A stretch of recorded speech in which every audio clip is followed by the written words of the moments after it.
Future government అధికారులకి నా నమస్కారాలు. నేను మీ ప్రహ్లాద్ రెడ్డి, వరండా ఐఏఎస్ హిస్టరీ ఫ్యాకల్టీ. హిస్టరీ అంటే సబ్జెక్ట్ కాదు, మన చరిత్ర, మన సంస్కృతి, మన సాంప్రదాయాల గురించి తెలుసుకోవడం. హిస్టరీ అంటే గతం కాదు, మన భవిష్యత్తును నిర్ణయించే ఒక కీలక అంశం. మీ లక్ష్యం గవర్నమెంట్ జాబ్ అయితే మీరు సరైన చోటికే వచ్చారు. వెల్కమ్ టు వరండా ఐఏఎస్. ఈరోజు మనం డిస్కస్ చేయబోయే టాపిక్ వచ్చేసి పోస్ట్ మౌర్యన్ పీరియడ్. టాపిక్ ఏంటి? Post Mauryan period. ఇక్కడ మనం డిస్కస్ చేయాల్సింది మేజర్ పాయింట్ ఏంటంటే మౌర్యన్స్. ఫస్ట్ ఇక్కడ పోస్ట్ అన్నాడు. పోస్ట్ అంటే ఏంటి? తర్వాత మౌర్యన్ ఎంపైర్. మనకు తెలిసింది ఏంది? మౌర్యన్ అంటే మౌర్యన్ రూల్స్ ఉంది, మౌర్యాస్ రూల్ చేస్తున్నారు.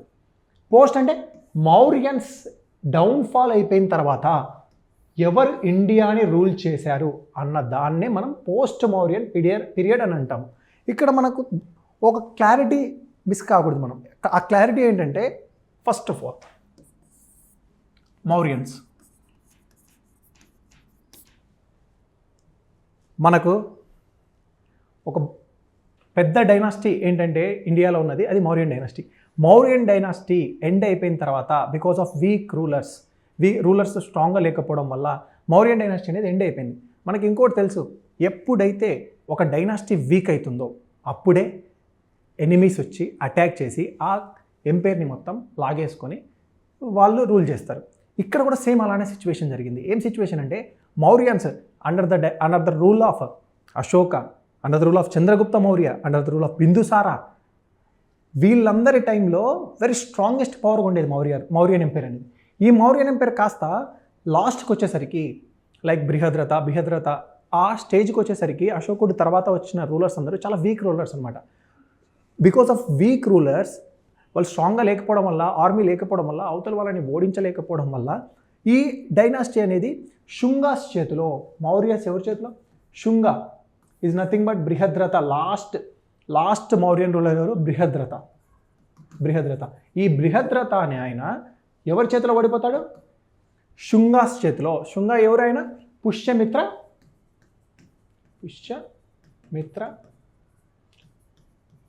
శుంగా చేతిలో ఓడిపోతాడు. పుష్యమిత్ర శుంగా గెలిచేసి బృహద్రథ ఓడిపోతాడు. దీని ద్వారా ఏమవుతుందంటే మౌర్యన్ ఎంపైర్ ఎండ్ అయిపోతుంది. ఇలా మౌర్యన్ ఎంపైర్ ఎండ్ అయిపోయిన తర్వాత మౌర్యన్ ఎంపైర్ ఏమో చాలా పెద్ద సామ్రాజ్యం. ఈ సామ్రాజ్యం ఎక్కడి నుంచి ఈస్ట్, ఇటు సైడ్ ఆఫ్ఘనిస్తాన్, అటు సైడ్ మొత్తం కింద ఇంత పెద్ద డైనాసిటీని శుంగాస్ ఒక పాకెట్ రీజన్లోనే కంట్రోల్ చేసుకోగలిగారు. బట్ మిగతా రీజన్ మొత్తం దానివల్ల వాళ్ళు కంట్రోల్ చేసుకోలేకపోయినారు. ఈ టైంలో ఏమైందంటే, ఈ మౌర్యన్స్ టైంలో, ఈ పోస్ట్ మౌర్యన్ పీరియడ్లో ఇండియాని టోటల్గా రూల్ చేసింది ఎంతమంది అంటే 2 టైప్స్గా క్లాసిఫై చేసుకోవాలి మనం. ఫస్ట్ 2 టైప్స్ ఎలా క్లాసిఫై చేసుకోవాలంటే, పోస్ట్ మౌర్యన్ పీరియడ్లో మనల్ని రూల్ చేసింది 2 టైప్స్గా క్లాసిఫై చేసుకుంటాం. ఒక టైప్ వచ్చేసి చూసుకోండి, ఫస్ట్ 2 టైప్స్గా క్లాసిఫై చేసుకున్నాం post Mauryan period.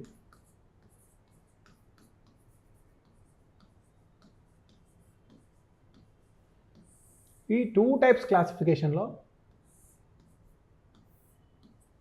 First classification వచ్చేసి ఫారిన్ రూలర్స్.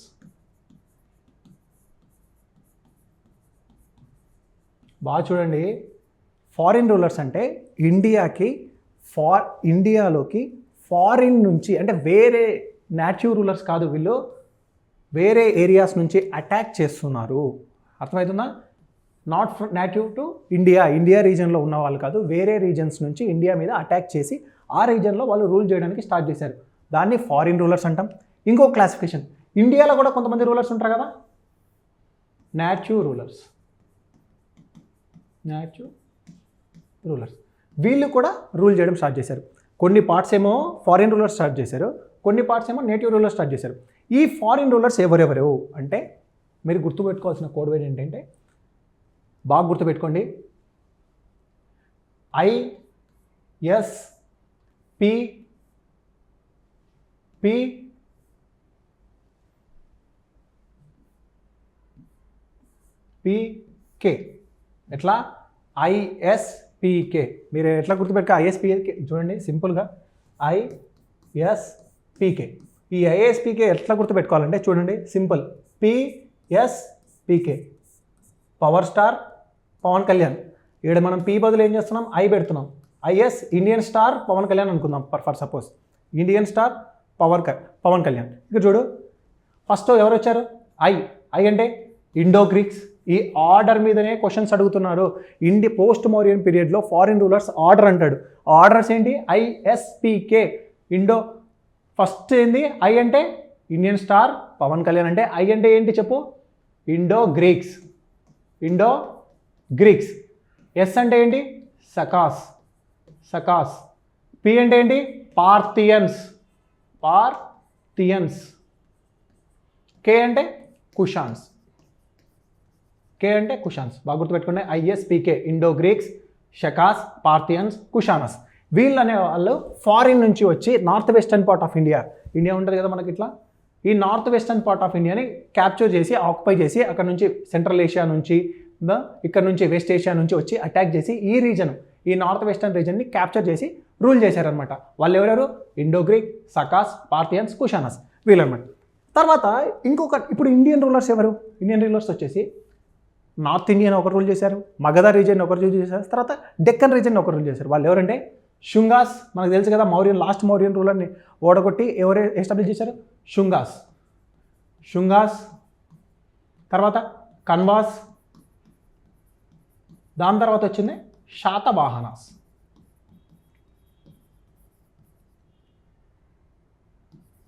ఇది వెరీ వెరీ వెరీ ఇంపార్టెంట్ అనమాట. మీకు ఎగ్జామ్లో ఇది ఎట్లా గుర్తుపెట్టుకుంటా? SKS ISPK SKS. ఈ టేబుల్ మీకు వెరీ వెరీ ఇంపార్టెంట్ ఎగ్జామ్కి. వాడు క్రోనాలజీ మీదనే ఎక్కువ క్వశ్చన్స్ ఫ్రేమ్ చేస్తున్నాడు. దీని తర్వాత మనకు బేసిక్ ఇంపార్టెంట్ రూలర్స్ చూసుకుందాం. దాని తర్వాత మనకి ఎగ్జామ్లో ఇక్కడ మేజర్గా exam point of view, UPSC point of వ్యూలో అడిగే క్వశ్చన్ ఎక్కడి నుంచి వస్తుందంటే ఇదిగోండి, కల్చరల్ ఎక్స్చేంజెస్. అంటే సరే, ఇప్పుడు ఫారినర్స్ ఉన్నారు, సెంట్రల్ ఏషియా నుంచి ఇండియాకి వచ్చారు. ఇండియాకి వచ్చిన తర్వాత ఇప్పుడు సపోజ్ ఇక్కడ సెంట్రల్ ఏషియా అనుకుందాం, ఇక్కడ నుంచి ఇండియాకి వచ్చారు. ఇది సెంట్రల్ ఏషియా అనుకుందాం, ఇక్కడ నుంచి వచ్చి ఇండియాలోకి వచ్చారు. ఇక్కడ ఏది north western part of India వచ్చిన తర్వాత ఇక్కడ ఆల్రెడీ ఇండియన్స్ ఉండేవాళ్ళు. ఇక్కడ ఏమవుతుంది? ఇక్కడ ఉన్న ఇండియన్స్ అక్కడ వచ్చేసిన సెంట్రల్ ఏషియన్స్ వీళ్ళిద్దరు కలిసి ఒక టైప్ ఆఫ్ కల్చర్, అంటే సెంట్రల్ ఏషియాలో వాళ్ళకు ఒక కల్చర్ ఉంటుంది, ఇక్కడ ఇండియన్స్కి ఒక కల్చర్ ఉంటుంది. ఈ రెండు మిక్స్ అయితే ఏమవుతుంది? Suppose pineapple juice, water melon juice రెండు మిక్సర్ ఆన్ చేసి ఏమవుతుంది? మిక్స్ అయిపోయి ఒక సపరేట్ ఫ్లేవర్ వస్తుంది కదా, ఆ ఫ్లేవరే ఇక్కడ అనమాట. Indian culture when mixing with the central Asian culture or foreign culture, ఇక్కడ ఒక టైప్ ఆఫ్ కల్చరల్ డెవలప్మెంట్ అయింది. చూడు, కల్చరల్ ఎక్స్చేంజెస్ అయిపోయాయి, డెవలప్మెంట్ స్టార్ట్ అయిపోయింది. Cultural development A type of development? Art start అయిపోయింది. గాంధార ఆర్ట్ అని ఒక ఆర్ట్ స్టార్ట్ అయింది, మథుర ఆర్ట్, ఇట్లా సపరేట్ ఆర్ట్, స్కల్ప్చర్ స్టార్ట్ అయిపోయింది. అవి ఏంటో నెక్స్ట్ చూసుకుందాం. ఒక బ్రీఫ్ ఇంట్రొడక్షన్. ISPK SKS. ఇప్పుడు చెప్పాను కదా, ఫస్ట్ మనకు ఒక few important rulers. First Indo Greeks చూసుకుందాం. ఇండో గ్రీక్స్లో ఫేమస్ రూలర్ ఎవరంటే మినాండర్ అని ఆయన. ఈ మినాండర్ అని ఆయనకు ఒక బుక్ రాస్తారు, ఒక బుక్ ఉంటుంది, ఫేమస్ బుక్, మిలిందా పన్హో. ఈ బుక్లో ఏమని ఉంటుందంటే, ఇట్ ఈస్ ఎ కన్వర్సేషన్. మినాండర్ ఏం చేస్తాడంటే బుద్ధిజంలోకి కన్వర్ట్ అయిపోతాడు. ఎవరి ఇన్ఫ్లుయెన్స్ వల్ల కన్వర్ట్ అయిందంటే ఒక బుద్ధిస్ట్ మాంక్, ఆయన పేరు ఏం పేరు? నాగసేన. ఆ బుద్ధిస్ట్ మాంక్ పేరు ఏం పేరు? నాగసేన. వల్ల ఈయన చెప్పే బుద్ధిజం ఫిలాసఫీ వల్ల ఈయన ఏం చేస్తాడంటే Menander, he also converted to the Buddhism. ఈ కన్వర్సేషన్ గురించి మొత్తం ఒక బుక్ రాస్తారు. ఎవరు రాస్తారు? నాగసేన. దాన్ని ఏమంటారు? మిలిందా పన్హో. దాన్ని ఏమంటారు? బుక్ మిలిందా పన్హో. ఇది very very important book, just brief అనమాట. తర్వాత ఈ పార్థియన్స్, ఇండో గ్రీక్స్ వచ్చినారు. ఇండో గ్రీక్స్ తర్వాత ఎవరు? షకాస్లో మీరు గుర్తుపెట్టుకోవాల్సిన రూల్ అంటే రుద్రదమన్. ఎవరు? రుద్రదమన్. రుద్రదమన్. ఈ రుద్రదమను ఇక్కడ మీరు బాగా గుర్తుపెట్టుకోవాల్సింది సుదర్శన లేక్. ఈయన ఏం చేస్తాడు? సుదర్శన లేక్ అనమాట ఈయన స్టార్ట్ చేసేది. సుదర్శన లేక్ని రీస్టోర్ చేస్తాడు. అది పాడుపడిపోయి ఉంటే దాన్ని రీస్టోర్ చేస్తాడు. దాన్ని పూడిక తవ్వించడం కానీ అట్లా పాడుపడిపోయిన బావిలు ఉంటాయి కదా, ఇప్పుడు సుదర్శన లేక్, ఇట్లా లేక్ కూడా పాడుపడిపోయింది, దాన్ని రీస్టోర్ చేస్తాడు. అంతేకాకుండా he is the first person ఏం చేశాడు? First longest inscription in the Sanskrit. First longest ఇన్స్క్రిప్షన్ని సాంస్క్రిట్లో వేయించిన వ్యక్తి కూడా ఈ రుద్రదమని. దాని తర్వాత కుషానస్ తీసుకుందాం. Indo Greek, Shakas, Parthians. వీళ్ళు వచ్చేసి Parthians is nothing but Persia నుంచి వచ్చిన వాళ్ళు, ఈజ్ నథింగ్ బట్ ఇరాన్ నుంచి వచ్చి ఇక్కడ ఇండియాలో సెటిల్ అయిన వాళ్ళు పార్థియన్స్ అంటారు. వాళ్ళు కొన్ని రోజులు మాత్రమే ఉన్నారు. దాని తర్వాత కుషానస్, వెరీ వెరీ ఇంపార్టెంట్ డైనాసిటీ వచ్చేసి కుషానస్ అనమాట. ఈ కుషానస్ ఎందుకు ఇంపార్టెంట్ అంటే ఈ కుషానస్లో ఒక రూలర్ ఉంటాడు, ఆయన పేరు కనిష్క. కనిష్క ఎందుకు ఇంపార్టెంట్ అంటే ఫస్ట్ పాయింట్ వచ్చేసి ఆయనను సెకండ్ అశోక అంటారు. ఎందుకు సెకండ్ అశోక అంటే బుద్ధిజంని, ఎస్పెషల్లీ మహాయాన బుద్ధిజంని, ఏ బుద్ధిజంని, మహాయాన బుద్ధిజంని చాలా వ్యాప్తి చేపిస్తాడు, మీన్స్ ప్రొపగేట్ చేస్తాడు, ప్యాట్రనైజ్ చేస్తాడు, చాలా హెల్ప్ఫుల్ చేస్తాడు. అంతేకాకుండా ఇంకొకటి ఏంటి, టోటల్గా మనకు బుద్ధిస్ట్ కౌన్సిల్స్ 4 ఉంటాయన్నమాట. ఈ 4 బుద్ధిస్ట్ కౌన్సిల్లో 4th Buddhist council, first Buddhist, second Buddhist council, third Buddhist council, 4th Buddhist council. ఈ 4th బుద్ధిస్ట్ కౌన్సిల్కి ఈయననే ధన సాయం చేసి ప్యాట్రనైజ్ చేశాడనమాట. ఈయన టైం పీరియడ్లోనే 4th బుద్ధిస్ట్ కౌన్సిల్ జరిగింది. ప్లస్ ఇంకోటి ఏంటి, he is a good propagator of Mahayana Buddhism. Buddhism's 2 types ఉంటాయి, ఏంటి, Hinayana Buddhism and Mahayana Buddhism. ఇక్కడ మనకు అది మళ్ళీ డిస్కస్ చేసుకున్నాం, హీనయాన మహాయాన ఫిలాసఫీలో వెళ్ళిపోదాం. తర్వాత ఇంకోటి ఏం స్టార్ట్ చేశాడంటే సకా ఎరా. కనిష్క ఇంకోటి ఏం చేశాడంటే సకా ఎరా స్టార్ట్ చేశాడు. ఎరా అంటే is nothing but calendar year, ఒక క్యాలెండర్ అనమాట. ఈ సకా ఎరాను బేస్ చేసుకొని మన ఇండియన్ క్యాలెండర్ని ఇప్పుడు మనం ఈ శాఖ బేస్ చేసుకొని ఫాలో అవుతున్నాం. ఇండియన్ క్యాలెండర్ అనమాట, ఇండియన్ గవర్నమెంట్ ఫాలో అవుతుంది. ఇప్పుడు ఒక్కొక్కటి వస్తాం. ఇక్కడ ఇందాక చెప్పాను కదా ఎవరెవరు రూల్ చేసినారని చెప్పేసి. ఫస్ట్ ఇండిజినస్ అంటే ఇండియాలోనే పుట్టిన వాళ్ళు, మౌర్యన్ తర్వాత రూల్ చేసిన వాళ్ళు ఎవరు, శుంగాస్, కన్వాస్, శాతవాహనాస్. తర్వాత ఫారిన్ నుంచి వచ్చి ఇండియన్ రూల్ చేసిన వాళ్ళు ఇండో గ్రీక్స్, షకాస్, పార్థియన్స్, కుషానాస్. ఈ ఎవరు ఏ టైం పీరియడ్లో రూల్ చేసినారన్నది ఉంటుంది. మీరు గుర్తుపెట్టుకోవాల్సింది ఏంటంటే ఈ టైం పీరియడ్స్ మీరు అంతగా బైహార్ట్ చేయాల్సిన అవసరం లేదు. బికాస్ మ్యాక్సిమం ఏ ఎగ్జామ్లో అయినా కానీ, ఆంధ్రప్రదేశ్ పబ్లిక్ సర్వీస్ కమిషన్లో కానీ, తెలంగాణ పబ్లిక్ సర్వీస్ కమిషన్లో కానీ, యూనియన్ పబ్లిక్ సర్వీస్ కమిషన్లో కానీ వాళ్ళు అడిగేది ఏంటంటే క్రొనాలజీ అడుగుతారు. క్రొనాలజీ అంటే ఎవరి తర్వాత ఎవరు రూల్ చేశారని. ఇందాక చెప్పాను కదా ఎవరి తర్వాత ఎవరు రూల్ చేసుకున్నారంటే ఎట్లా గుర్తుపెట్టుకున్నాను, ఐఎస్పీకే, ఇండో గ్రీక్స్, షకాస్, పార్థియన్స్, కుషానస్. తర్వాత ఇది ఎట్లా గుర్తుపెట్టుకోవాలన్నా ఎస్కేఎస్, శుంగాస్, కన్వాస్, శాతవాహనాస్. ఫస్ట్ ఇండిజినస్ వాళ్ళు ఫస్ట్ శుంగాస్ ఏ టైం పీరియడ్లో రూల్ చేసినారు, 85 నుంచి 73 BC ఆ పీరియడ్లో రూల్ చేసినారంట. ఏ రీజన్లో రూల్ చేసినారంట, ఏ రీజన్ని, నార్త్ ఇండియన్ రూల్ చేసినారంట. వాళ్ళ మేజర్ సిగ్నిఫికెన్స్ ఏంటంటే శుంగాస్ బ్రాహ్మణిజం అంటే హిందూయిజంని రిట్రీవ్ చేశారంట, ప్యాట్రనైజ్. తర్వాత ప్యాట్రనైజ్ టు ఆర్ట్ అండ్ ఆర్కిటెక్చర్ని కూడా మంచి ప్యాట్రనైజ్ చేశారు. తర్వాత కన్వాస్ చూడు 73 నుంచి 28 BC వరకు రూల్ చేశారు. 73 BC నుంచి 23 BC వరకు రూల్ చేశారు. కానీ వాళ్ళు ఏ రీజన్ని రూల్ చేశారు, మగధ రీజన్ని, మహాజనపదాస్లో మగధ చెప్పాను కదా, ఆ రీజన్ని మాత్రమే రూల్ చేశారు. తర్వాత కంటిన్యూడ్ శుంగా ట్రెడిషన్, ఇది జస్ట్ శుంగాస్ తర్వాత సేమ్ యాజ్ ఇట్ ఈస్గా వాళ్ళు శుంగాస్ ఏవైతే ఫాలో అయిపోయినారో సిమిలర్గా వీళ్ళు కూడా అదే ఫాలో అయినారు. ఎందుకంటే ఒక చిన్న ట్రెడిషన్ కాబట్టి వాళ్ళది కొన్ని రోజులు మాత్రమే రూల్ చేశారు చూడండి, 73 నుంచి 28 వరకు. దాని తర్వాత సేమ్ శుంగాస్ ఎలా ఫాలో అయినారో ఆ ట్రెడిషన్నే కన్వాస్ కూడా ఫాలో అయిపోయినారు. కన్వాస్ తర్వాత వచ్చింది ఎవరు, శాతవాహనాస్ చూడు 1st century BC నుంచి 3rd century AD వరకు రూల్ చేశారు. ఇది పెద్ద డైనాసిటీ అనమాట. South Indians especially Andhra, Telangana and Maharashtra వాళ్ళకి వెరీ వెరీ ఇంపార్టెంట్ డైనాసిటీ ఏంటంటే శాతవాహన డైనాసిటీ. స్టేట్ ఎగ్జామ్స్లో చాలా ఇంపార్టెంట్ అనమాట ఇది శాతవాహన డైనాసిటీ. ఇది ఒక్కటే మినిమం ఒక 4-5 క్లాసెస్ పడుతుంది ఈ శాతవాహనాస్. ఇప్పుడు ఫర్ బేసిక్ శాతవాహనాస్ అంటే పోస్ట్ మౌర్యన్ టైంలో వస్తారు. వాళ్ళు ఎక్కడ రూల్ చేశారు, డెక్కన్ ఇండియన్ రూల్ చేశారు. ప్లస్ వాళ్ళు ఏంటి, రోమ్తో ట్రేడ్ చేశారు. ప్లస్ వాళ్ళ అఫీషియల్ లాంగ్వేజ్ ఏంటంటే ప్రాకృత్ అనేది అఫీషియల్ లాంగ్వేజ్. తర్వాత వీళ్ళ టైంలో డెవలప్ అయిన ఆర్ట్ ఏంటంటే అమరావతి స్కూల్ ఆఫ్ ఆర్ట్. ఆ ఆర్ట్ ఏంటో చెప్తాను, నెక్స్ట్ చూసుకుందాం. ఆర్ట్ అంటే ఏంటంటే ఒక స్కల్ప్చర్ డెవలప్మెంట్ అనమాట. ఐడల్స్, ఒక్కొక్క sculptures, Gandhara school of art అని ఉంటుంది, మథురా స్కూల్ ఆఫ్ ఆర్ట్ అంటే, అమరావతి స్కూల్ ఆఫ్ ఆర్ట్స్ అని ఉంటుంది. నెక్స్ట్ వస్తాయి, అవి మీకు ఒక క్లారిటీ ఇస్తాను. తర్వాత వచ్చేసి ఇండో గ్రీక్స్. ఇందాక చెప్పాను కదా, ఇండో గ్రీక్స్ వాళ్ళు ఎక్కడ రూల్ చేశారంటే north western part of India rule చేశారు. ఎక్కడి నుంచి అప్పుడు 200 BC నుంచి 10 AD వరకు రూల్ చేశారు. ఎప్పుడు నార్త్ వెస్టర్న్ పార్ట్ ఆఫ్ ఇండియాలో, ఇదిగోండి ఇండియా అనుకుంటే నార్త్ వెస్ట్ పార్ట్ ఆఫ్ ఇండియాలో యూజ్ చేశారు. దీని ఇన్ఫ్లుయెన్స్ వల్ల, ఇండో గ్రీక్స్ ఇన్ఫ్లుయెన్స్ వల్ల డెవలప్ అయిన ఆర్ట్ ఏంటంటే Gandhara school of art. Satavahanas వల్ల డెవలప్ అయింది Amaravati school of art. Indo Greeks వల్ల డెవలప్ అయింది గాంధార స్కూల్ ఆఫ్ ఆర్ట్. ఇప్పుడు హెలినిస్టిక్ అంటే ఏంటంటే అలెగ్జాండర్ చనిపోయిన తర్వాత డెవలప్ అయిన ఆర్ట్ని ఏమంటారంటే హెలినిస్టిక్ ఆర్ట్ అంటారు. సో ఆ ఇన్ఫ్లుయెన్స్ ఈ పీరియడ్ మీద ఈ వీళ్ళ ఇండో గ్రీక్స్ మీద ఉందన్నమాట. తర్వాత బైలింగల్ కాయిన్స్ని 2 లాంగ్వేజెస్లో ఇష్యూ చేయడం కూడా వాళ్ళే స్టార్ట్ చేశారు. ప్లస్ ఇంకొకటి ఏంటంటే గోల్డ్ కాయిన్స్ని ఫస్ట్ ఇండియాలో ఇష్యూ చేసింది ఈ ఇండో గ్రీక్స్ అనమాట. ఈ Indo Greeks gold coins issue చేశారు, బట్ ఎక్కువ మోతాదులో plus purest of pure gold కాయిన్స్ని ఇష్యూ చేసింది మాత్రం కుషాన్స్. ఇది రెండు కన్ఫ్యూజ్ కాకండి. గోల్డ్ కాయిన్స్ స్టార్ట్ చేసింది మాత్రం initiated by the Indo Greeks, but purest of the pure గోల్డ్ని ఇష్యూ చేసింది ఎవరు? కుషానాస్. ఓకే, తర్వాత షకాస్. ఇండో గ్రీక్స్ తర్వాత షకాస్ రూల్ చేసినారు కదా. 1st సెంచరీ బీసీ నుంచి 4th సెంచరీ AD వరకు రూల్ చేశారు. వెస్టర్న్ ఇండియన్ రూల్ చేశారు వీళ్ళు. ఇక్కడ వచ్చేసి ట్రేడ్ ఎక్స్పాన్షన్, ఇంకోటి ఇందాక చెప్పాను కదా ఒక ఇన్స్క్రిప్షన్, ఫేమస్ ఇన్స్క్రిప్షన్ అని చెప్పేసి శకరుద్ర మన ఏ ఇన్స్క్రిప్షన్ అది Junagadh inscription. Why? First Sanskrit longest inscription అనమాట అది. దాని తర్వాత పార్థియన్స్, వీళ్ళు ఎక్కడి నుంచి వచ్చారని చెప్పాను? ఇరాన్ నుంచి వచ్చారని చెప్పారు. 1st సెంచరీ CE నుంచి 1st సెంచరీ AD వరకు రూల్ చేశారు. వీళ్ళు కూడా నార్త్ వెస్టర్న్ పార్ట్ ఆఫ్ ఇండియాలోనే.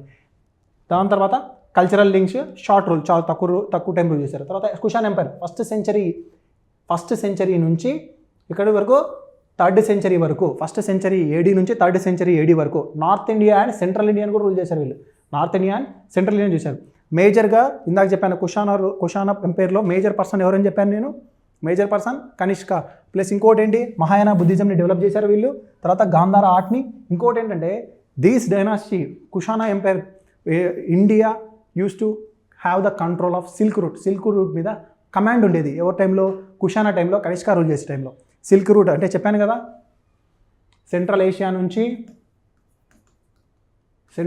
నుంచి మనకు ఎక్కడి వరకు? వెస్ట్ ఏషియా వరకు ఉన్న ట్రేడ్ రూట్ని ఏంటి? సపోజ్ గల్ఫ్ కంట్రీస్కి ట్రేడ్ జరిగేది. ఈ ట్రేడ్ మధ్యలో ఇక్కడ ఏది? సపోజ్ జపాను, చైనా, ఈ రీజన్కి విత్ పర్షియా, ఆ రీజన్కి ట్రేడ్ జరిగేది. ఈ ట్రేడ్ జరిగే రూట్ని ఏమనేవాళ్ళు? సిల్క్ రూట్ అనేవాళ్ళు.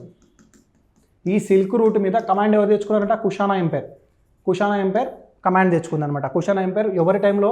కనిష్క టైంలో. ఎక్కువ కన్ఫ్యూజ్ కాకండి. ఈ క్రొనాలజీ ఇవి గుర్తుపెట్టుకోండి, ఎందుకంటే most confusing area post Mauryan period. ఎవరి తర్వాత ఎవరు వచ్చారనేది క్లారిటీ గుర్తుపెట్టుకోండి సరిపోద్ది. ఈ ఇయర్స్ ఇవన్నీ టూ కాంప్లెక్స్కి వెళ్ళిపోకండి మళ్ళీ. ఎందుకంటే ఇదిగో చూడండి, ఇండో గ్రీక్స్ ఈ పార్ట్ని రూల్ చేశారంట. తర్వాత షకాస్ ఈ పార్ట్ని రూల్ చేశారు. దాని తర్వాత శుంగాస్ ఈ పార్ట్ని రూల్ చేశారు ఇట్లా. తర్వాత కనిష్కాస్ ఇక్కడ వెస్టర్న్ ఇటు సైడ్ కుషానాస్, ఇదనమాట. ఈ మ్యాప్ చూసుకోండి. ఇప్పుడు చెప్పాను కదా కల్చరల్ డెవలప్మెంట్ అయింది. ఏం చేంజెస్ తీసుకొచ్చారు? When we had assimilation or mixture of the two cultures of western and the Indian culture, central Asia ఆ కల్చర్కి మన కల్చర్కి లింక్ అయితే ఏం డెవలప్ అవుతాయి అంటే కొన్ని చేంజెస్ మనం చేంజ్ అవుతారు కదా, వాళ్ళ నుంచి తీసుకొచ్చింటాం కదా. మనం ఏమేమి తీసుకున్నామంటే ఫస్ట్ చూడు బిల్డింగ్ యాక్టివిటీస్ అనమాట. బిల్డింగ్ యాక్టివిటీస్లో మనం వాళ్ళ నుంచి తీసుకున్నాం. బిల్డింగ్ కట్టడం కానీ, ఏమైనా బిల్డింగ్స్ కానీ, ఫర్ సపోజ్ హౌసెస్ కన్స్ట్రక్షన్ కానీ, స్తూప ఆర్కిటెక్చర్ కానీ, అవన్నీ చేంజెస్ తీసుకొచ్చారనమాట. ఫర్ ఎగ్జాంపుల్ ఇంకోటి ఈ పోస్ట్ మెరియన్ పీరియడ్లో ఇంకొక బిగ్గెస్ట్ చేంజ్ ఏమొచ్చిందంటే స్తూపాస్ అని ఉంటాయి. స్తూపాస్ అంటే ఇట్స్ లైక్ టెంపుల్. ఈ స్తూపాస్ నుంచే టెంపుల్స్ వచ్చాయన్నమాట. ఈ స్తూపాస్ వచ్చేసి బుద్ధిజంకి సంబంధించిన ఒక టెంపుల్ లైఫ్ స్ట్రక్చర్ అనమాట. ఈ స్తూపాస్ ఎట్లుంటాయంటే అండా షేప్లో ఉంటాయి ఇట్లా. దీనికి కాంపౌండ్ వాల్ని, ఎస్పెషల్లీ కాంపౌండ్ వాల్ అని ఉంటుంది, దాన్ని వేదిక అంటారు. Compound wall. ఈ వేదిక ఎవరి టైంలో తీసుకొచ్చారంటే శుంగాస్ టైంలో తీసుకొచ్చారు. ప్లస్ ఇంకోటి ఏంటి, ఈ వేదికలో నుంచి ఇప్పుడు ఇది కాంపౌండ్ వాల్, ఇది స్తూప అనమాట. ఈ స్తూపాలోకి ఎంటర్ అయ్యే ముందు ఈ కాంపౌండ్ వాల్ బయటనే నువ్వు మెటీరియలిస్టిక్ థింగ్స్ అన్ని వదిలేసి నువ్వు మామూలు సాధారణ మనిషిలాగా లోపలికి ఎంటర్ అయ్యి నువ్వు పీస్ఫుల్గా ఉండాలని చెప్పి ఈ కాంపౌండ్ వాల్ సిగ్నిఫికెన్స్ అనమాట. దాని తర్వాత ఇంకోటి తోరణం అని ఉండేది, గేట్వే అనమాట. దాన్ని తోరణం. ఇది కూడా ఈ పోస్ట్ మోరియన్ పీరియడ్లోనే స్టార్ట్ అయింది. ప్లస్ డిజైన్, డెకరేషను, స్తూపాకి డిజైన్, డెకరేషను అవన్నీ ఎవరి టైంలో స్టార్ట్ అయింది? పోస్ట్ మోరియన్ టైంలోనే స్టార్ట్ అయింది. But not because of influence of the Central Asia, it is because of Indian and both overall post Mauryan పీరియడ్లో స్టార్ట్ అయిందని గుర్తుపెట్టుకోండి, డెకరేషన్ ఇవన్నీ చేయడం. తర్వాత స్తూప అనేది టాప్ స్టేజ్లోకి రీచ్ అయింది మౌర్యన్ పీరియడ్లో, ఎస్పెషల్లీ అశోకన్ పీరియడ్లో. బికాస్ అరౌండ్ 8,000 స్తూపాస్ ఇండియా మొత్తం కట్టించాడు అనమాట. తర్వాత ఏంది బంట్ బ్రిక్స్ యూజ్ చేయడం స్టార్ట్ చేశాడు. దేనికోసం? ఫ్లోరింగ్ కోసం అనమాట. వాళ్ళ ఇన్ఫ్లుయెన్స్ టైల్స్ కూడా యూజ్ చేయడం స్టార్ట్ చేశారు. దేనికి? ఫ్లోరింగ్స్ అండ్ రూఫింగ్ కోసం. తర్వాత బ్రిక్ వాల్స్ కట్టడం స్టార్ట్ చేశారు చుట్టూ బ్రిక్స్తో యూజ్ చేసి వాల్స్. తర్వాత రెడ్ కలర్లో ఉన్న పాటరీని యూజ్ చేయడం స్టార్ట్ చేశారు. Not only that, cavalry based warfare is nothing but హార్స్ని యూజ్ చేసి వార్ఫేర్ యూజ్ చేయడం వాళ్ళ నుంచే మనం అడాప్ట్ చేసుకున్నాం. ప్లస్ ఇంకోటి ఏంటంటే డ్రెస్ స్టైల్ అనమాట. యుద్ధానికి మనం నార్మల్గా వెళ్ళే వాళ్ళం, బట్ వాళ్ళ నుంచి ఏం నేర్చుకున్నామంట? ట్రౌజర్స్ అంటే పాయింట్స్, లూజ్గా ఉండే పాయింట్స్ ట్రౌజర్స్ అంటారు. తర్వాత లాంగ్ హెవీ కోట్స్. ఎందుకు? బికాస్ ఇప్పుడు ఎవరైనా అటాక్ చేసినప్పుడు మనకి ఏమైనా దెబ్బలు తగలకుండా ఉండడానికి. ప్లస్ ఇంకోటి చూడండి, క్యాప్స్, హెల్మెట్స్ ఎందుకు? అటాక్ చేసినా మనకి ఏం తగలకుండా హెల్మెట్స్ వీళ్ళ టైం నుంచి స్టార్ట్ అయింది. దాని తర్వాత ఇంకోటి మేజర్ ఏంటంటే బూట్స్. ఇప్పుడు మనం బూట్స్ వేసుకుంటున్నాం కదా, అవి యుద్ధంలో యూజ్ చేయడానికి సెంట్రల్ ఏషియా నుంచే ఇంపాక్ట్ తీసుకున్నామంట. And at the same time అక్కడ నుంచి వచ్చే వాళ్ళు అక్కడ నుంచి వాళ్ళు వచ్చారంటే ఒక రూట్ తీసుకొని వస్తారు కదా, ఆ రూట్ మ్యాప్ని బేస్ చేసుకొని మిగతా వాళ్ళు కూడా ఇక్కడికి వచ్చి ఇక్కడ నుంచి మనకి ఏమైనా వస్తువులు కావాలన్నా ఇక్కడ నుంచి కొనుక్కొని అక్కడికి వెళ్ళేవాళ్ళు. మన వాళ్ళు ఏం చేసేవాళ్ళు? ఇక్కడ నుంచి అక్కడికి వెళ్ళి అక్కడ నుంచి ఇక్కడికి వచ్చి ట్రేడ్ జరిగేది. ఎక్స్చేంజ్ ఆఫ్ గూడ్స్ స్టార్ట్ అయిపోయినాయి because of the development of root facilities. Next ఇంకోటి ఏంటి? మేజర్ ఇంపాక్ట్ ఏంటంటే మీకు ఎగ్జామ్లో అడిగే క్వశ్చన్ కూడా ఏంటంటే ఇదే, development of Gandhara school of arts, Mathura school of art, Amaravati school of art. ఈ పోస్ట్ మోడర్న్ పీరియడ్లోనే డెవలప్ అయింది. ఇది పర్ఫెక్ట్గా ఇది చూసుకున్నారా?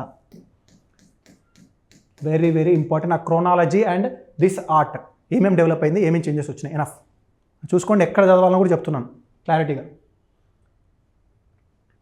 ఇప్పుడు చూడండి, ఫస్ట్ సార్ బాగా క్లారిటీగా వినండి. ఇప్పుడు మీరు చూసే ఇమేజెస్ అన్నీ బుద్ధావే, బట్ దాంట్లో చాలా చేంజెస్ ఉన్నాయి, చాలా డిఫరెన్స్ ఉంది దీని మధ్య. ఏమేమి డిఫరెన్సో నేను అబ్జర్వ్ చేపిస్తాను. చూస్తున్నారా ఇమేజెస్? ఈ ఇమేజెస్ బేస్ చేసుకునే మనం ఇప్పుడు నెక్స్ట్ స్లైడ్ మొత్తం చదువుతాము. మీరు ఎగ్జామ్లో చదివేటప్పుడు కూడా ఈ ఇమేజెస్ పెట్టుకొనే చదవాలి, అప్పుడే మీకు గుర్తుకొస్తాయి. ఇప్పుడు చూడండి, ఫస్ట్ ఇక్కడ హెయిర్ ఎట్లుంది బాగా చూడండి. దిస్ ఈజ్ కర్లీ హెయిర్ అంటారు. ఫస్ట్ తీసుకుందాం. ఇది ఏ ఆర్ట్ అంట? Gandhara school of art. ఇది గాంధారా స్కూల్ ఆఫ్ ఆర్ట్. ఇలా ఉంటుందంట. ఇమేజ్ చూడు ఎట్లుందో, బాగా అబ్జర్వ్ చేయండి. ఈ హెయిర్ వచ్చేసి కర్లీ హెయిర్ అనమాట వాళ్ళకి. నెక్స్ట్ ఇది చూడు, ఇది Mathura school of art. Mathura is nothing but ఏం లేదు, ఒక ఐడల్స్ని తయారు చేసే ఒక్కొక్క ఐడల్స్. సౌత్ ఇండియన్ నువ్వు టెంపుల్స్కి వెళ్తే సౌత్ ఇండియన్ ఐడల్స్ ఒకలాగా ఉంటాయి, నార్త్ ఇండియన్ ఐడల్స్ ఒకలాగా ఉంటాయి. అలాగే ఈ Gandhara school of art, Mathura school of art, ఇది వచ్చేసి అమరావతి స్కూల్ ఆఫ్ ఆర్ట్. ఇట్లా 3 ఆర్ట్స్ ఉంటాయన్నమాట. ఈ టైప్ ఆఫ్ ఇమేజెస్తో ఒక బుద్ధుని విగ్రహం కడితే దాన్ని ఏమంటారు? మథురా స్కూల్ ఆఫ్ ఆర్ట్ అంటారు. ఈ టైప్ ఆఫ్ ఫ్యూచర్స్తో లైక్ ఏవేవైతే వాడారో దాన్ని బేస్ చేసుకొని కడితే గాంధారా స్కూల్ ఆఫ్ ఆర్ట్ అంటారు. ఇలా బేస్ చేసుకొని కడితే దాన్ని అమరావతి స్కూల్ ఆఫ్ అంటారు. మీకు మేజర్ డిఫరెన్స్ ఫస్ట్ చూడండి. ఇది ఏ కలర్లో ఉంది అంటే colour is in grey colour, means grey sandstone. ఏ కలర్తో? Grey colour sandstone, grey స్టోన్తో తయారు చేశారు దీన్ని. నెక్స్ట్ ఇది చూడండి, red colour, red sandstone. Next ఇంకోటి చూడండి, ఇక్కడ అమరావతి. ఇది ఏ కలర్ ఉంది? మీరు after going to browse and see, it is in white colour అనమాట Amaravati school of art, because it is made up of marble or limestone. దానివల్ల ఇది white colour. Amaravati white colour, sand stone, red colour and grey colour. ఇంతే కాకుండా వాళ్ళ futures, facial futures. ఈయన చూడు ఎట్లా muscular body ఉంది, ఈయన చూడు కామ్గా ప్రశాంతంగా ఉన్నాడు. ఈయన చూడు, ఈయన ఏదో వాళ్ళకి ఏదో ఏం చెప్తున్నాడు. Means he is giving some support to these people. ఇక్కడ చూడండి, ఇదంతా ఎట్లా కనిపిస్తుంది? ఇదంతా స్టోరీ టెల్లింగ్ వే ఉంది, నరేటివ్ వే ఉంది. ఇట్లా ఒక్కొక్క ఆర్ట్ మీద ఒక్కొక్క డిఫరెన్స్ ఉన్నాయి. అవేంటో ఈ స్లైడ్ చూస్తే మనకు క్లారిటీ వస్తుంది. 2 కంపారిటివ్గా చదువుకుందాం. ఫస్ట్ ఇది గాంధార స్కూల్ ఆఫ్ ఆర్ట్. నా ఫస్ట్ చూసినా ఇది మథురా స్కూల్ ఆఫ్ ఆర్ట్, ఇది అమరావతి స్కూల్ ఆఫ్ ఆర్ట్. ఇక్కడ మనం రీజన్, ఈ గాంధార స్కూల్ ఆఫ్ ఆర్ట్ ఏ రీజన్లో డెవలప్ అయింది? మనకు మహాజనపదాస్లో గాంధార మహాజనపద ఎక్కడ ఉందని చెప్పాను? ఆఫ్ఘనిస్తాన్ పాకిస్తాన్ బార్డర్లో నార్త్ వెస్టర్న్ పార్ట్ ఆఫ్ ఇండియాలో ఉంది కదా. North western part of India ఎక్కడ? ఆఫ్ఘనిస్తాన్ పాకిస్తాన్ రీజన్లో ఉంది. ఎవరి టైంలో డెవలప్ అయింది అని చెప్పాను? ఎంపైర్ కుషానా టైంలో డెవలప్ అయిందని చెప్పాను. దాని తర్వాత ఇందాక చెప్పాను కదా Gandhara school of art grey sand stone. చూడండి ఏ కలర్? గ్రే కలర్ ఉందని చెప్పానా? నెక్స్ట్ తర్వాత ఎవరి ఇన్ఫ్లుయెన్స్ ఉందని నేను గ్రీక్ రోమన్ ఇన్ఫ్లుయెన్స్ ఉందని చెప్పాను. గ్రీక్ అండ్ రోమన్ ఇన్ఫ్లుయెన్స్ ఉండడం వల్ల దీన్ని ఏమంటారు? Greco Roman influence. Indo Greek influence ఉంది, is nothing but Greek Roman influence ఉంది. దాన్నే ఆ ఇన్ఫ్లుయెన్స్ ఏమంటారు? హెలినిస్టిక్ అంటారు. నెక్స్ట్ ఈ ఇమేజ్ చూడండి, టైప్ ఆఫ్ ఆర్ట్ ఎట్లుంది? రియలిస్టిక్గా ఉంది, న్యాచురలిస్టిక్గా ఉంది. ఇమేజ్ చూడు, రియలిస్టిక్గా నార్మల్గా డ్రెస్ వేసుకొని రియల్గా ఆడ మనిషి ఎట్లున్నాడో అట్లే ఉంది, మస్కులర్ బాడీతో రియలిస్టిక్గా ఉంది కదా. నెక్స్ట్ ఇది చూడు, హ్యూమన్ లైక్ మనిషే కదా. ఇంకోటి ఏం చెప్పాను? మస్కులర్ బాడీ, బాగా స్ట్రాంగ్ ఉంది బాడీ, జిమ్ చేసిన బాడీ. ఎందుకంటే రోమన్స్ అలానే ఉంటారు కాబట్టి బాడీ మస్కులర్ బాడీ పెంచుతారు కదా వాళ్ళు, అలానే ఉంది. తర్వాత heavy folds draping or clothing ఎట్లుంది? క్లాతింగ్ ఎట్లుందో చూడండి, ఫోల్డ్స్ ఉన్నాయి మొత్తానికి క్లాత్కి. చూడండి ఫోల్డ్స్ కూడా కనిపిస్తున్నాయి చూడండి నీట్గా. చూడండి ఫోల్డ్, ఇదొక ఫోల్డ్, ఇదొక ఫోల్డ్, ఇదొక ఫోల్డ్. ఓకే, ఇలా డిస్టింగ్విష్ చేసుకోవాలన్నమాట ఒక్కొక్క ఆర్ట్ని. నెక్స్ట్ ఈ గాంధారానే చూస్తున్నాం. తర్వాత కర్లీ హెయిర్, ఇందాక చెప్పాను కదా ఈయనకి ఏ హెయిర్ ఉంది? కర్లీ హెయిర్ ఉంది అనమాట. ఈజ్ నథింగ్ బట్ మీరు క్లియర్గా చూస్తే రోమన్స్, ఇది ఏంది గ్రీక్స్ కానీ రోమన్స్ కానీ ఎట్లుంటాయి వాళ్ళ హెయిర్? కర్లీ హెయిర్ ఉంటుంది గ్రీక్స్కి. ఆ కర్లీ హెయిర్ గ్రీక్ గాడ్స్ని చూడండి ఒకసారి ఎట్లుంటారు? కర్లీ హెయిర్తో ఉంటారు. సో ఆ ఫ్యూచర్స్ని ఇక్కడ డిపిక్ట్ చేశారు.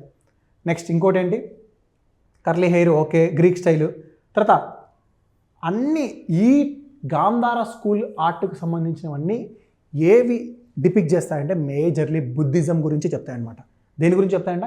బుద్ధిజం, మెయిన్గా బుద్ధిజం గురించే మాట్లాడతాయి. నెక్స్ట్ ఇంకోటి ఏంటి? ఎక్స్ప్రెషన్ ఎట్లుందంట? సీరియస్ అండ్ రియలిస్టిక్ ఎక్స్ప్రెషన్ లాగా ఉంది.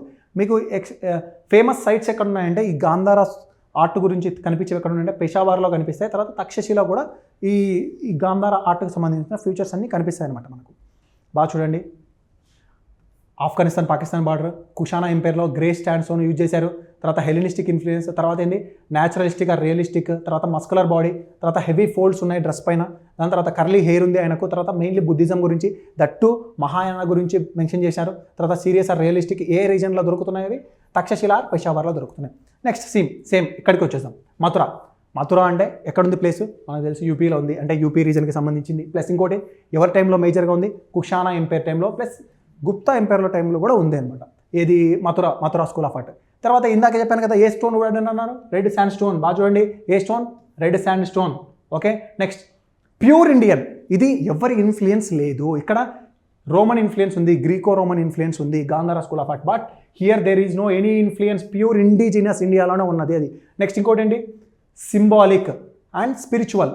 నిజం ఎట్లున్నాడు? స్పిరిచువల్ పొజిషన్లో కామ్గా ఏదో ధ్యానం చేస్తున్నట్లు అట్లా కామ్గా ఉన్నాడు అనమాట స్పిరిచువల్ పొజిషన్లో. నెక్స్ట్ స్మైలింగ్ ఫేస్ ఎట్లా ఉందండి? స్మైలింగ్ ఫేస్ ఉంది. తర్వాత ఆయన వేసుకున్న డ్రెస్ ఎలా ఉంది చూడు, ట్రాన్స్పరెంట్గా ఉంది. బాగా అబ్జర్వ్ చేయండి, లోపల మొత్తం కనిపిస్తుంది చూడండి, ట్రాన్స్పరెంట్గా ఉంది డ్రెస్. అక్కడ ట్రాన్స్పరెంట్గా లేదు, కానీ ఇక్కడ ట్రాన్స్పరెంట్ డ్రెస్ వేసుకున్నాడంట. ఇవన్నీ ఫ్యూచర్స్ అనమాట మీరు. తర్వాత హెయిర్ స్టైల్ చూడండి, సింపుల్ నాట్ వేసుకున్నాడు. ఇక్కడ చూడు, ఇస్ నథింగ్ బట్ కొప్పు కొట్టుకోవడం పైన ఇట్లా సింపుల్గా. నెక్స్ట్ ఇంకోటి ఏముంది? ఈ మథురా స్కూల్ ఆఫ్ ఆర్ట్ దేన్ని డిపిక్ట్ చేస్తాయంటే, ఇప్పుడు మనకు వీళ్ళ టైంలో అయితే బుద్ధిజం అనుకుందాం కుషానా టైంలో, కానీ గుప్తాస్ హిందూయిజంని ప్రమోట్ చేశారు కదా గుప్తాస్. సో మనం ఏం చెప్పుకోవచ్చు? బుద్ధిజం గురించి చెప్తుంది, జైన్స్ గురించి చెప్తుంది, బ్రాహ్మణికల్ గురించి కూడా ఈ Mathura school of art images ఉన్నాయి. అన్ని Buddhism, Jainism and Brahmanism. Next calm spiritual పొజిషన్లో ఉన్నాడు. ఏ రీజన్ మేజర్గా? మథురా రీజన్కి వెళ్తే నీకు ఈ మథురా స్కూల్ ఆఫ్ ఆర్ట్కి సంబంధించిన ఇమేజెస్ అన్ని నీకు కనిపిస్తాయి. నెక్స్ట్ శాతవాహనాస్ ఎక్కడని చెప్పాను? ఆంధ్రప్రదేశ్. ఇది నథింగ్ బట్ కృష్ణా వ్యాలీ రీజన్లో, కృష్ణా లోయలో. తర్వాత ఎవరి రీజన్లో ఎవరు కింగ్స్? ఎవరు? శాతవాహనాస్. ఏం చెప్పాను ఇందాక? White sand stone, white lime stone or marble, white marble use చేశారు, వైట్ కలర్ అనమాట అదంతా ఇమేజ్. తర్వాత ఇండిజినస్ విత్ నరేటివ్ స్టైల్.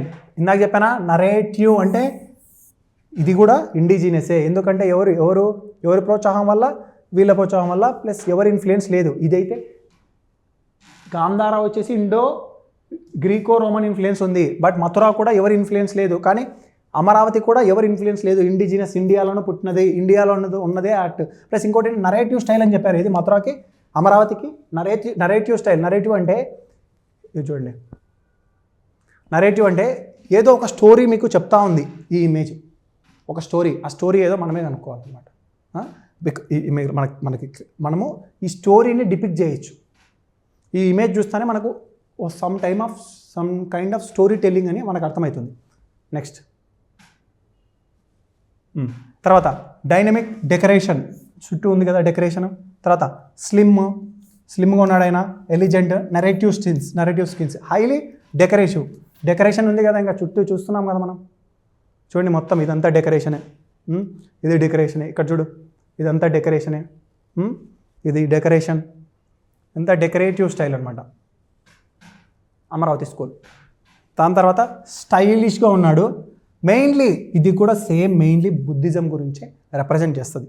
ఇది ఏ రీజన్లో ఎగ్జాంపుల్ ఏంటంటే, బెస్ట్ ఎగ్జాంపుల్ అమరావతి స్తూప. మీరు వెళ్తే కనిపిస్తుంది అమరావతి స్తూప. మీరు మేజర్ పాయింట్స్ ఏంటంటే ఇదిగోండి, grey colour sandstone use చేశారు, red colour sandstone use చేశారు, దాని తర్వాత వైట్ మార్బుల్ యూజ్ చేశారు. దాని తర్వాత ఇంకోటి ఏంటి, ఇది ఎవరి టైంలో, కుషానా పీరియడ్లో, ఇది కూడా కుషానా పీరియడ్ ప్లస్ ఇంకోటి ఏంటి కుషానా పీరియడ్ ప్లస్ ఇంకోటి ఏంటి గుప్తా పీరియడ్ కూడా. ఇదేంటి శాతవాహనాస్ టైం. ఇదేంటి వైట్ మార్బుల్ యూజ్ చేశారు. ఇవి major points. Thank you. We'll meet in the next topic. Subscribe to Varanda IAS YouTube channel. Varanda IAS, where your dream becomes reality.